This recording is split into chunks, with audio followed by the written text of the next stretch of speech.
Hello, fellow pastors, preachers, ministers, rabbis, and such. This is Pastor Mike here from Project Re3, located in Kernersville, North Carolina, back with another Ministry Minute.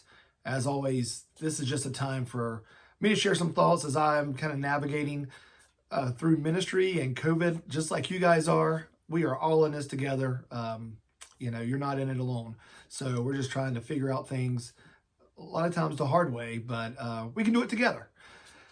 I don't know about your state, but at the end of last week, North Carolina declared that churches could begin meeting in person again inside the building. So that brought up, a lot of emails, a lot of wondering, how do we do this?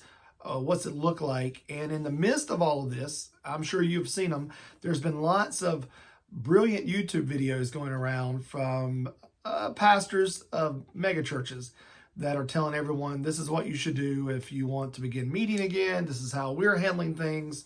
And in some cases, it's very blatant. They're saying, hey, follow our lead. We know what we're doing. Okay, let's just look at it for what it is. 80% of churches in America are less than 200 people. So the average church is not like these mega churches. We don't have the staff that they do. We don't have the equipment that they do. Our situations are totally different. And so while we can get kind of caught up in, what a mega church in California and a big city is doing, it may not fit your 100 or 150 person church in rural America. And so I want to encourage you, while it's great to kind of look at some of these videos and read some of the stuff that's coming out from some of these other churches, larger churches, about what they're doing, it's not a one size fits all. It is definitely a case by case basis. No one knows your church better than you do. No one knows your building. No one knows your parking lot. No one knows your sanctuary situation. No one knows your bathroom situation. No one knows anything about your church better than you. God has put you there. He has placed you there. He has put competent leaders, hopefully around you, that you can lean on and they can offer their insights.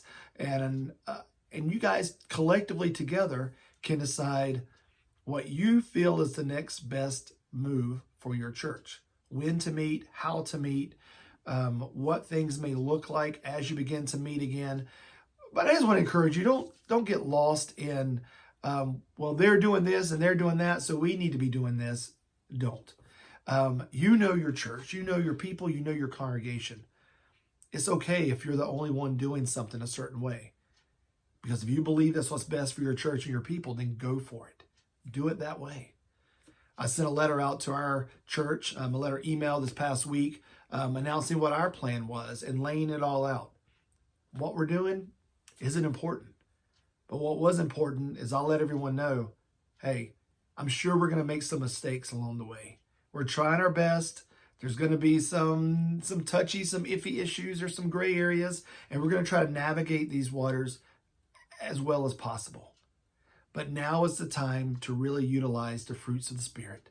Let's exhibit self-control. Let's exhibit patience. Let's exhibit the kindness and gentleness that we need as we're all navigating these waters together, even though your waters may look a little bit different or your boat may look a little bit different than some of the others that may be trying to tell you how to sail on these seas. So you just be you. Let your church be who they need to be, and you guys come back the way that you need to come back.